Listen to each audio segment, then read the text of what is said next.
Good morning बच्चों। 10th कक्षा का लेसन 13वां चल रहा है अपना।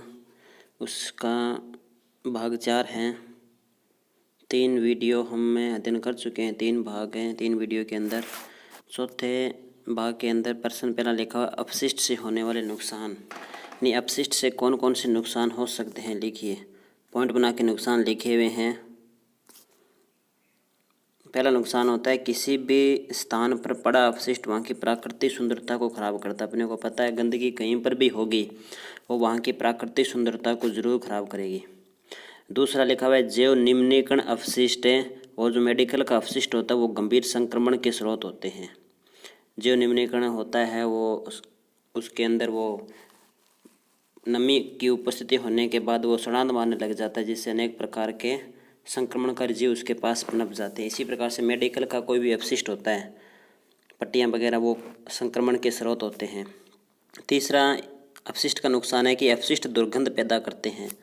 चौथा है अपशिष्ट से मीथेन और कार्बन डाइऑक्साइड जैसे ग्रीन हाउस गैस के स्रोत होते हैं। वायुमंडल का तापमान बढ़ाने के लिए जिम्मेदार गैस ग्रीन हाउस गैस होती है। 5वां लिखा हुआ है प्लास्टिक में पॉलीथीन जैसे अजैव निम्नीकरण। पॉलीथीन अजैव निम्नीकरण होता है, यानी जीवों के द्वारा सूक्ष्म टुकड़ों में पॉलीथीन को नहीं तोड़ा जाता है, तो ये मानव स्वास्थ्य के लिए हानिकारक होता है।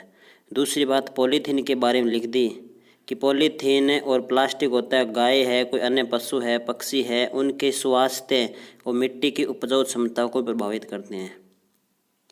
ये अजैव निम्नीकरण भी है। पशु खा लेते हैं तो पशुओं के आंतों में फंस जाते हैं। और तीसरी बात यदि इनको जला दें तो प्रदूषण होता है।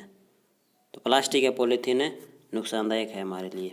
छठा पॉइंट लिखा हुआ है प्लास्टिक या पॉलीथीन में बिस्फेनोल रसायन। बच्चों यहाँ पर एक प्रश्न पूछते हैं कि पॉलीथीन में पाए जाने वाले 2 रसायनों के नाम लिखिए। पॉलीथीन में पाए जाने वाले 2 रसायनों का नाम, एक तो बिस्फेनोल यहाँ लिखा हुआ है ये रहा, और एक रसायन आगे आएगा थैलेटस। इन दोनों को अंडरलाइन करना, जब आप ये लिखने लगो तब बिस्फेनोल को अंडरलाइन कर लेना, और एक आगे ये रहा थैलेटस। थैलेटस इन दोनों को अंडरलाइन कर लेना। अलग से प्रश्न पूछ सकते हैं अपने कि प्लास्टिक या पॉलीथीन में पाए जाने वाले 2 रसायनों के नाम, तो बिस्फेनोल रसायन हो गया और थैलेटस रसायन हो गया। इन दोनों रसायनों के लिखे हुए कि क्या क्या कर सकते हैं। बिस्फेनोल के बारे में लिखा है कि शरीर की उपापचय को यानी भोजन के पाचन को बिगाड़ देते हैं, जिससे मधुमेह रोग और लीवर संबंधी रोगों के होने की संभावना बढ़ जाती है। आगे पॉलीथीन के बारे में लिखा हुआ है पॉलीथीन नालियों में जमा होने से उनका प्रवाह अवरुद्ध हो जाता है और अनेक रोगकारी जीव पनपने की स्थिति उत्पन्न होती है। नालियों को रोक देते हैं पॉलीथीन। और नोट लगा के लिखा हुआ है ये 7 तो अपशिष्ट से होने वाले नुकसान थे। नोट लगा के मैंने पहले भी बताए हैं कि प्लास्टिक के रसायन पूछेंगे तो 2 होंगे, एक बिस्फेनोल हो गया, एक हो गया थैलेटस। बिस्फेनोल के बारे में तो लिखा हुआ है कि शरीर के उपापचय को बिगाड़ता है, और थैलेटस के बारे में लिखा हुआ है कि गर्भवती महिला होती है उसमें भ्रूण के विकास को मंद कर देता है, भ्रूण के विकास को प्रभावित करता है, प्रजनन यानी जनन क्षमता पर भी प्रतिकूल प्रभाव डालता है। बच्चों नया टॉपिक है अपशिष्ट प्रबंधन। अपशिष्ट प्रबंधन पर लेख लिखे। इस प्रकार से प्रश्न आए तो नीचे जो लिखा हुआ है वो लिखना है। और यदि प्रश्न आए अपशिष्ट प्रबंधन के तरीके, तो तरीके में हमने इससे पहले वाले वीडियो में पढ़े हैं। भूमि भराव है, भस्मीकरण है, पुनर्चक्रण है, रासायनिक क्रिया है, वो तो तरीके थे अपशिष्ट प्रबंधन के। और जो प्रश्न आएगा अपशिष्ट प्रबंधन पर लेख लिखिए, तो अपने को ये लिखना है। इसमें लिखा हुआ है कि अलग अलग प्रकार के अपशिष्ट जैसे ठोस, तरल, गैस, रेडियोधर्मी अपशिष्ट के प्रबंधन का तरीका अलग अलग होता है। ठोस अपशिष्ट को अलग तरीके से प्रबंधन करते हैं, तरल को अलग से, गैस को अलग से। सारे अपशिष्ट का प्रबंधन अलग अलग तरीके से होता है। आगे बात लिखी हुई है, ये बात बहुत इंपॉर्टेंट है। एक छोटा प्रश्न भी आता है इस बात से, जो आगे वाली बात लिखी हुई इससे, कि छोटे नगरों से निकलने वाले कूड़े में प्रति व्यक्ति औसत मात्रा 0.1 किग्रा है। छोटे नगरों से 0.1 किग्रा है। बड़े नगरों से जो कूड़ा निकलता है उसकी औसत मात्रा 0.4 से 0.6 किग्रा है।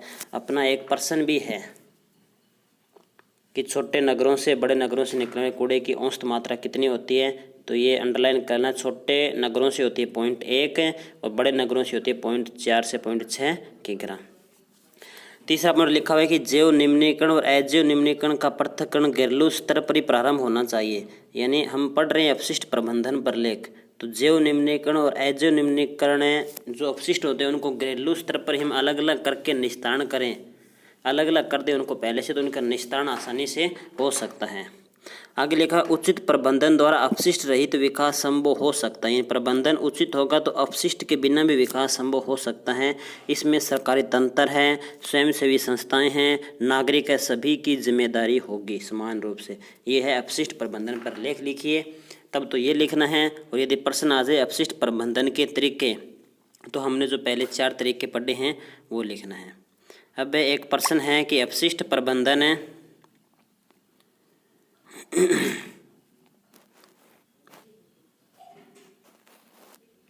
ये प्रश्न थोड़ा मिस प्रिंटिंग हो गया। ऐसे है ये, अपशिष्ट प्रबंधन के लिए गठित शिवरामन समिति के क्या सुझाव है।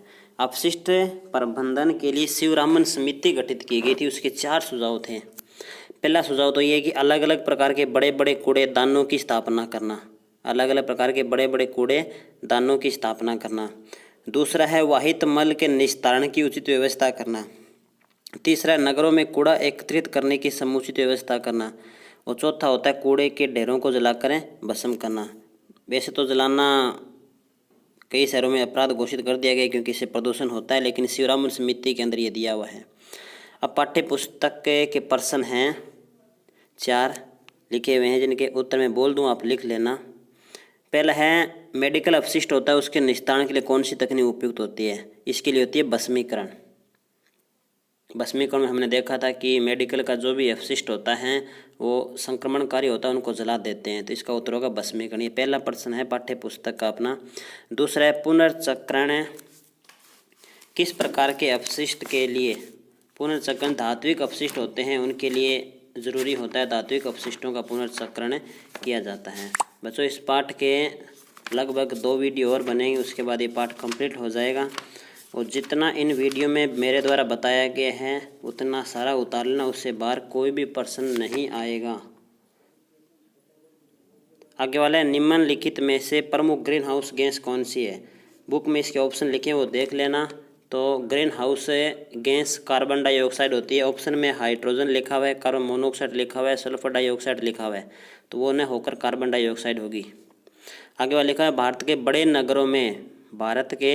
बड़े नगरों में प्रति व्यक्ति औसत कूड़ा निकलता है। ऊपर ये नोट मैंने लिखवाया भी था कि छोटे नगरों से कितना होता है और बड़े नगरों से कितना होता है। तो बड़े नगरों से होता है 0.4 से 0.6 किग्रा। आगे वाला प्रश्न है जैविक खाद बनाई जा सकती है। तो इसमें ऑप्शन लिखा हुआ है घरेलू कचरे से बनाई जा सकती है।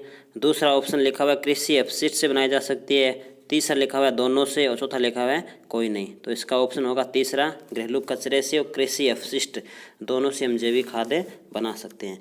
ये सारे करने, ये प्रश्न भी करने हैं जो यहाँ लिखे हुए हैं वो भी करने हैं, ऊपर जो नोट्स लिखे हैं वो भी करने हैं। 2 वीडियो इस पाठ की और बनेंगे, उसके बाद ये पाठ है कंप्लीट हो जाएगा। आप इसे अच्छी तरह से याद कर लेना।